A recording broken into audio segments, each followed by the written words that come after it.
Hello, little lady with your little lenses. Hey, what's up, Bucks County? I am finally back from my road trip, driving Pennsylvania out to Vegas for the delivery of a dog named Duke. Actually, a puppy. Anyway, everybody, what we have coming on is Ethan.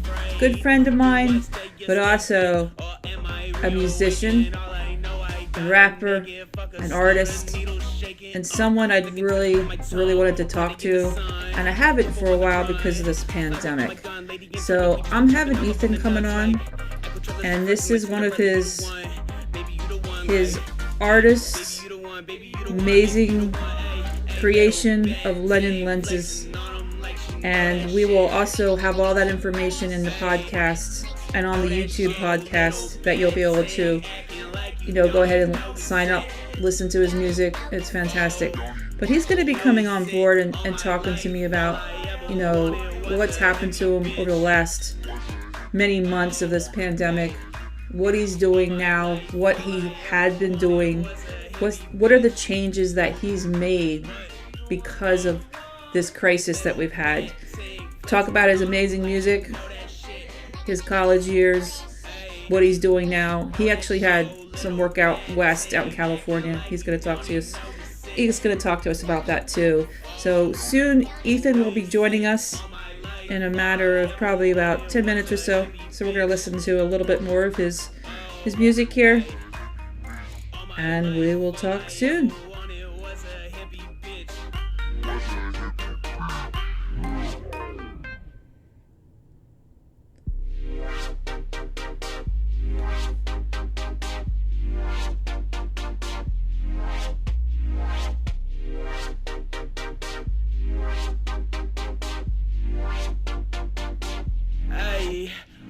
Hello, little lady with your little Lennon lenses. You my Janice, my fingerprint canvas. Hooked up with the organics. I told you, girl, do not panic. It might get hard to manage if we roll up on my parents', but instead we just acrobating in back of the vintage wagon. Got that dandelion in your braid, shirts with the bobby sprayed.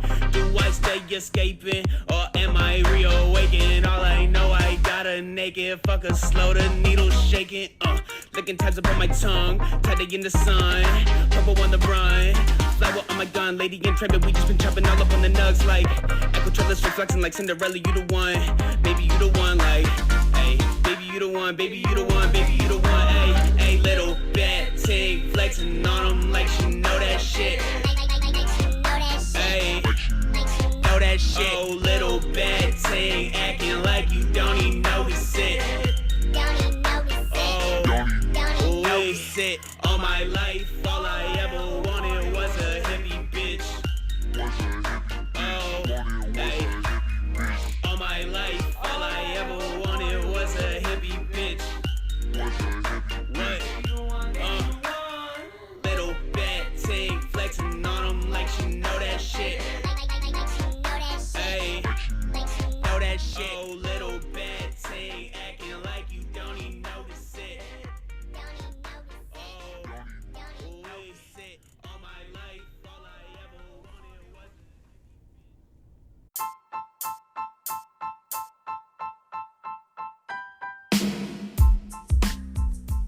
You're live. Okay. Hey everyone, this is Ethan. He's a good friend of mine. I wanted to have him aboard on my podcast because he's got some really cool information about when he was out there in California working. He got a really cool gig out there as he's a musician, an artist, and he got involved with this industry. So we're going to have him talk a little bit. And so Ethan's, you're live right now, so I want you to give you a little bit of an intro of yourself. And then talk to our listeners out there, okay? Yep. My name's Ethan, and I'm 22, just graduated from the George Washington University. And I spent my last few summers in Los Angeles working for an artist management company, dealing with like the day-to-day schedules of our clients and setting up meetings with publicists and record labels and this, that, and the other. Yeah, it was a lot of fun. I was living the dream almost. You're living the California dream, weren't you? Yeah. So tell me what it was like. So you're living out in California. The first summer you get out there, like the first week or two, did it take a lot of adjustment to leave our area here in Pennsylvania to get out there, drive across the country, and now you're living a whole new life, a whole new world? To be honest, no. No? I was more excited than anything. Yeah.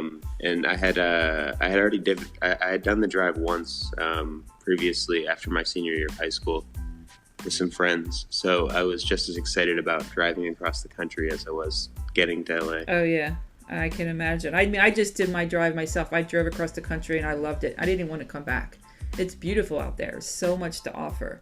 But you got to live out in that LA area, so that was probably really cool. So what's the one thing that you really liked about living out there? Just the laid back nature of the people, and the of course the weather. Even when it's hot, it's not that hot because there's zero humidity. Yeah, that makes it really nice out there. Which means there's no mosquitoes. So that's always a plus. So you don't have the mosquito thing. It's like Denver. You go to Denver, there's no mosquitoes because you're a mile high. So you have no mosquitoes out in California, out in the LA area. Wonderful. Yeah. Nice. That's not the best thing, but no, it's not. But it's definitely up there. That's definitely a good factor, knowing you're not getting munched with mosquitoes. No. So now you went out there and you did this gig, and you did it for what? 1 season, 2 seasons? I did it for 2 summers. 2 summers, okay. 3 months at a time.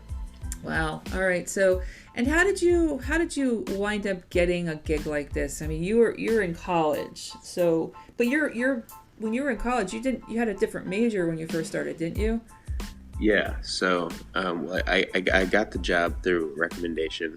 And I was sent to my former boss, and I emailed them and I said that I really wanted to get involved in the music industry. And he said, as long as you're willing to work for free, we can give you some experience. So that's okay. I was ready to hop in the car at that moment.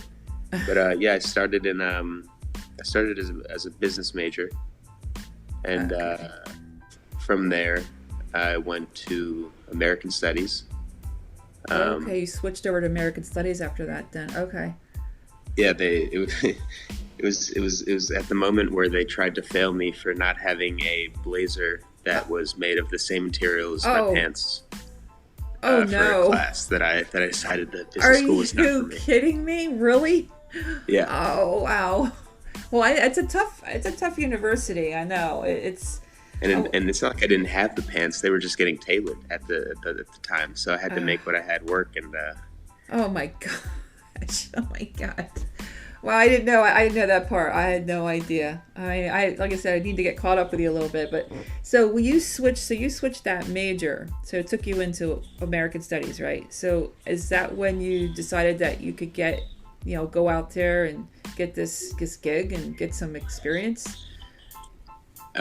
Yeah, I mean, the changing to American Studies had very little to do with my music passions. It was more of I had taken an American Studies class as an elective, and I really liked the teacher that I had. Okay. And the topics that we were learning about. So yeah, I was like, you know what? It's a small major. I knew everybody who was an American Studies major. Instead of the business school where there's a couple thousand graduates, or not. It's not a couple. I think it's about 1,000 kids. Oh, that's not bad at all. But the American Studies was like 20 kids. Oh, 20 kids in there, really? Yeah. Oh, that's nice. That's even better. Yeah. Wow. Okay, so that's cool. Then you did that. You switched, and so that had nothing to do with the music. You decided because your love of music, your passion. I mean, you create, you write. And I know that was in your heart, so it was a good thing that you went out to California, out to LA to do this. Yeah. You could get really some experience, and that's what you needed to break into it. Yeah. For sure. So tell me what you did. So tell me what you did at this company, at this business out there, and then how you made some connections. What's the process? it was my agenda each summer was a little bit different. The first summer we were more focused on like client acquisition, finding new talent, and basically prepping our clients for their future releases. We had a few albums coming up that we needed to have ready. We needed to have the publicists on standby, the media, as well as planning tour dates and figuring out all the logistics. My second summer was more focused around just keeping the talent that we already had instead of expanding. Okay. And making sure that all of our clients were happy and progressing their careers, staying on track. That sounds exciting. You did a lot. You did a lot of work. Yeah, it was a lot of emails to other companies and organizations to get things set up, get meetings planned, get people to get record deals. Wow, you really were in that great business. So you really had a lot of connections then. You really met a lot of great people. Yeah. Wow. Yeah, most definitely. You did that for 2 summers, and you acquired all this knowledge, all this information. And at the same time, weren't you making music yourself? Weren't you rapping and doing your work? And you were getting that out there too at the same time? Yeah. So, I mean, I've always been making music since I was about 11th grade in high school. Well, I guess it was actually 12th grade. I started making my own music before I had been a violinist. So you were a violinist at a younger age then, right? Yeah. So you were in the music. So from about the age of 7, I think, okay, to when I graduated high school, I was the concert master. Oh. Of my high school orchestra. Okay, that's good. You had that music. That music's in your blood. Okay. Yeah. So in 12th grade, I just started making music with my friend who decided he was going to start producing. So I was like, if you're going to produce and you have no one to rap over it, I guess I'll try to rap. And that's how you got in. Okay, that's how you got started. Yeah. So it took us about from the time that I started rapping to the time that we put out an album, it was about 9 months. So it was a pretty quick turnaround. For zero experience to a whole album. That's great. Fantastic. And then I just continued to work and put out a second album about a year after, and then currently I'm working on a project that should be, if everything goes to plan, coming out in early October. I'm hoping. It's coming out soon. So all that information anything that's coming out, make sure that you have that to me so I can plug that I'll plug it into the podcast, but I also do a YouTube podcast. So that podcast is going to go on a YouTube version. So that all those links will be in that YouTube also. And then you can go ahead and share that with your friends, family, or whomever you want to. So they'll be able to see it, hear it. That would be great. We'll put some images in there for you too.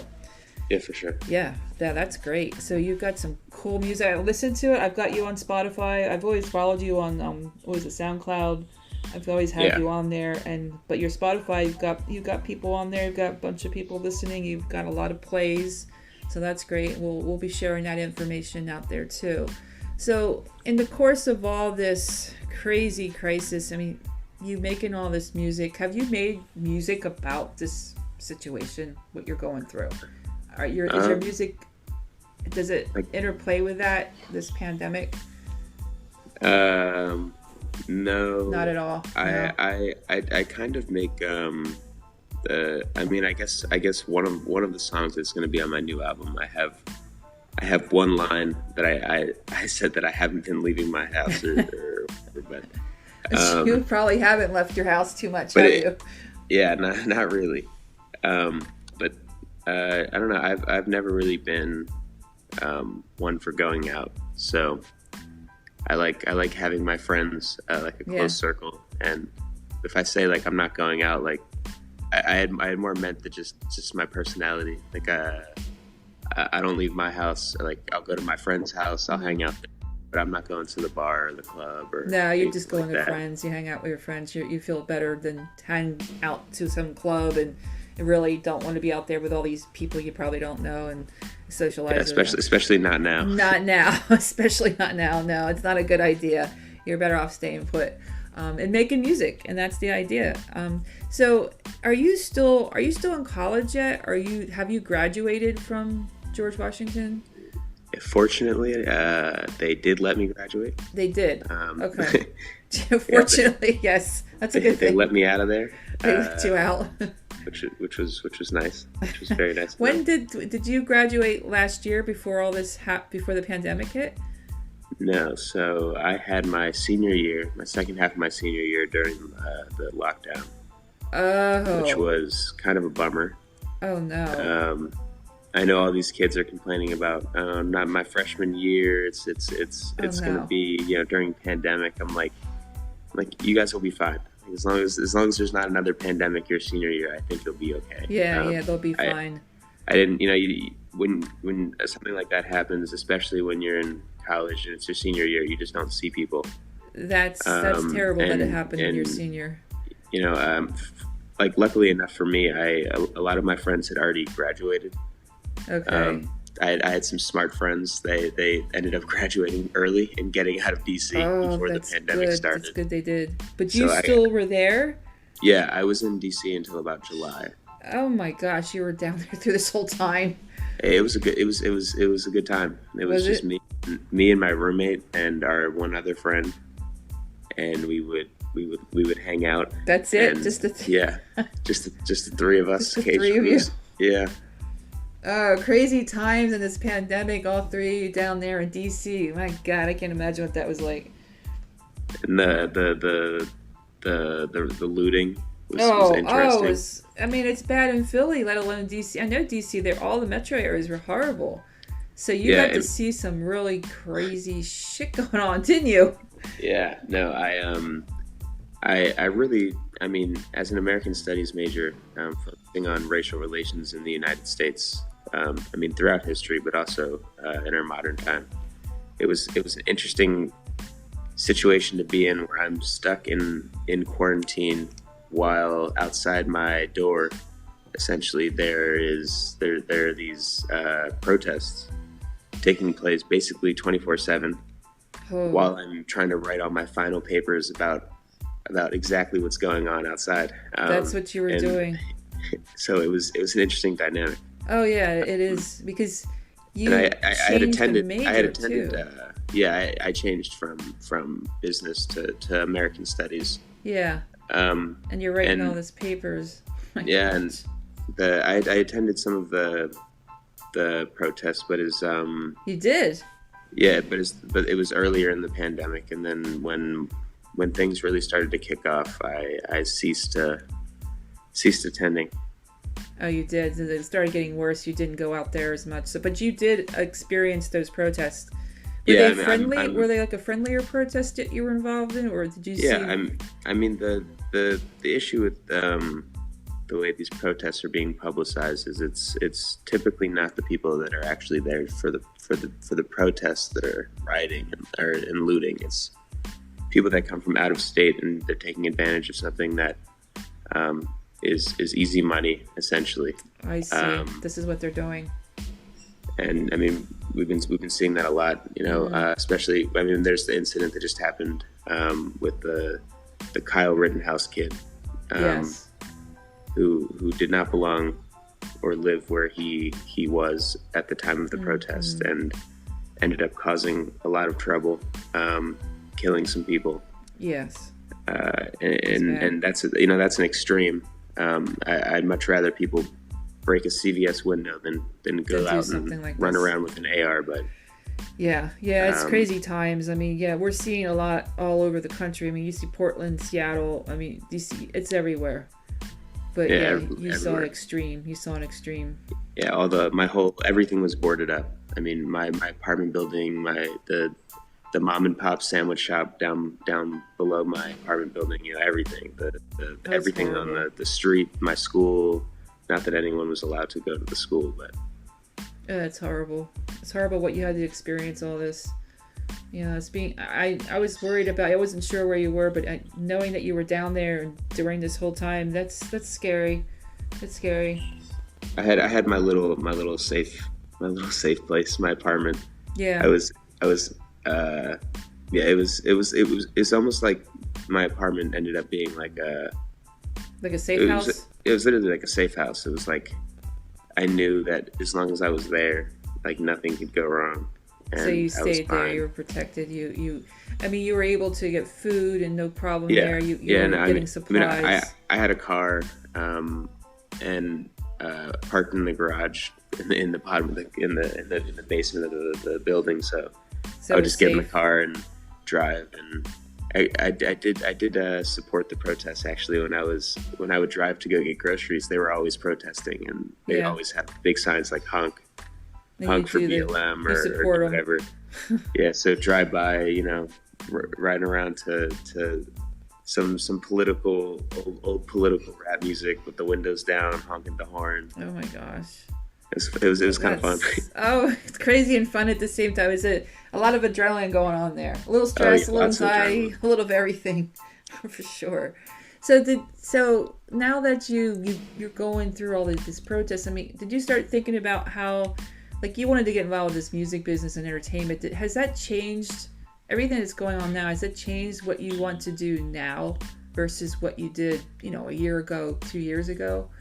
Are you changing your thoughts, your ideas of how you can, maybe get involved with working for people that's going through a lot? And think about all the people that change, it's like losing their businesses or losing their jobs. How have you changed your thought process of what you can do now versus a year ago, 2 years ago? Well, being that I lost the opportunity that I had because of COVID, and so many other people have also, especially in the music industry. Let alone the rest of the country, but when the whole entire industry relies on touring, it basically just came to a halt. So I can't see myself being hired back, anytime soon when there's a million other people out there that are also fired. I know that have it's difficult. 10 years experience on me. But I think experiencing all of this, I more so am focused. Not career wise, but for at least the near future, on getting something that I can do that's involved in like activism and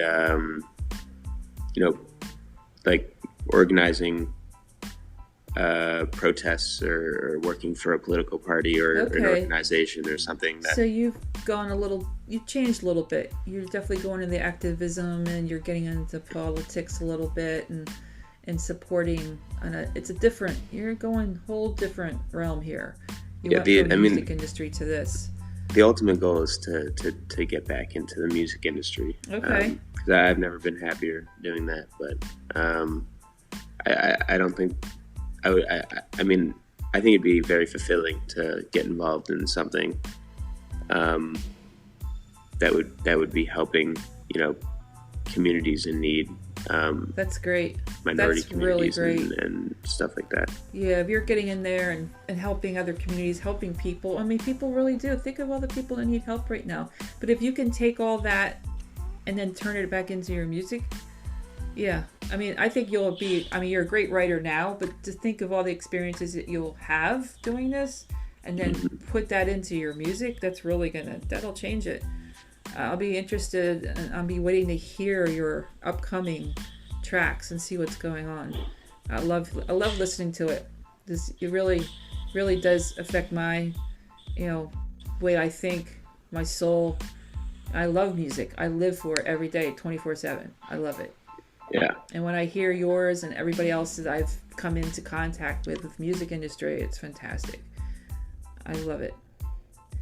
But I am so happy that you were, able to experience that out in California, and then you come out here and you've survived the pandemic and you've been in your safe house and knowing all the things that happened to you, and you're good, you're healthy, you're well, and still making music. And you're going to have some tracks coming out. I guess you're going to have an album coming out, right? Yeah, I have an album coming out. Okay. It has a name, but there's no cover yet. Okay. Well, you can make sure I have that information. Like I said, we're going to put those links in there that everybody can at least, go and see all your stuff and contact you. So we can have that information in there. Yeah, definitely. And I still have to work out the logistics of getting my music on Apple and Spotify, just because I had written one of these songs about 2 years ago. Okay. And it's one of my it's the one that I sent you for the outro. Yeah, I have that on the one on for so you sent that for the outro, and the intro I did for the other one too. Yeah. The beat was purchased. Yeah. So you'll be able to get that on Spotify without too much. It was purchased by somebody else, an already established rapper. Oh. I see. So I had done that song about a year before they put theirs out. So I'm trying to work on clearance to get that on Apple Music. Oh, okay. And well, whatnot. that'd be great. I'm sure you will, because you've got that experience and you've had it. You've worked for that other company, so you should be able to have no trouble getting that done.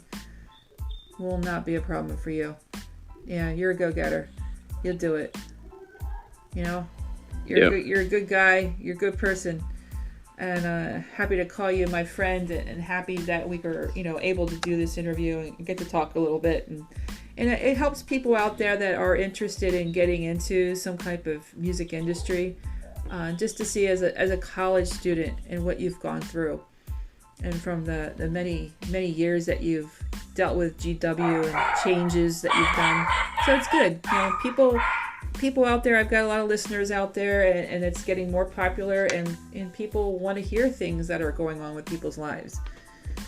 And I'm happy that you were able to talk to me for a little bit today. It's great. Yeah, no, thank you. Yeah, it was great, and I'm happy that we'll do a follow-up in say like a few months. I'd like to try to follow up with people that are doing things that that are involved with politics or involved with some kind of business. I've got a restaurant owner, and I've got a chef, and I got all these people coming on and what they've done before and what they're doing now, and how things have changed. So yours is a drastic change too, because you went from the entertainment industry, and now you're getting involved with politics and activism. You'll do fine, and then you're still in the music industry, so that's good. I can't wait to have your information out there to the public. And this will be on Spotify. This is on Apple Podcasts. It's on Google Podcasts. It's on like 10 platforms. It's on iHeart Radio. So you'll be able to listen to this and share it with other people. And so they can all hear your music. And that's what it's all about. Sharing and caring for others. And you're doing a great job of caring for other people. Getting involved with communities. Thank you so much, Ethan. It was a pleasure talking with you. And I will, once this is done and edited, I will send you a copy, and it'll be out there probably sometime later this afternoon. Okay? Alrighty, thank you. All right, you have a great day and have a safe Labor Day. Yeah, you as well. All right, take care. Alrighty, talk to you later. Bye-bye. All right, everybody. That was Ethan. And we're going to play a little bit of music here for you. It's his outro that he wanted. So we've got an intro of his music, and we're going to continue with his outro. I want everyone to have a wonderful Labor Day weekend, best you can. And you're going to be able to listen to all of Ethan's music on the links that I'm going to send up on his podcast, on the podcast YouTube, and all the social media from Instagram to my Facebook, everywhere. It'll be connected. Everybody have a great one. And let's listen to a little bit of Ethan on the way out.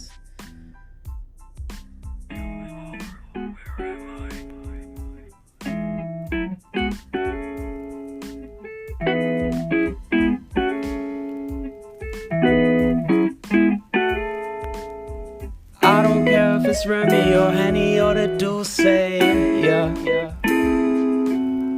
I don't care if it's Remy or the Henny or that Dulce.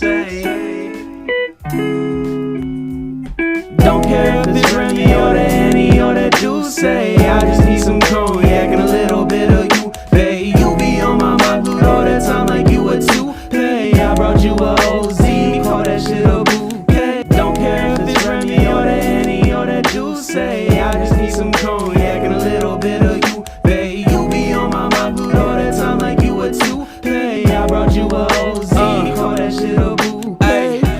it a bouquet, or call it whatever you like. Call it a bouquet, I might put an ass on a flight. She said you trying to Skype, don't got that app, I'm never that ass like a night. She a real piece, she right, sweeter than egg in the Sprite. Yeah, start a rotation, the blunt going left, never right. My bitch she Jamaican, smoking that gas but never get high. She know that I get to that bacon, never met a cleverer guy. She know that she not mistaken, yeah. Everybody that they station, yeah. Love hit me like a bass kick, yeah. 808s giving facelifts, go ape shit for that space chick. Ride off in a spaceship like whoa. Yeah, THC like we laced it. Big blunts got the gas now, yeah. Big blunts finna face shit. Don't care if it's Remy or the Henny or that Juice. I just need some cognac and a little bit of you, babe. You be on my mind good all the time like you a toupee. I brought you a OZ, you call that shit a bouquet. Don't care if it's Remy or the Henny or that Juice. Thank you, everyone. Thanks, Bucks County. Thank you out there to all their listening, to subscribing. I hope you all enjoy your Saturday and your Sunday and be safe. This is Bucks County Bytes. It's over and out.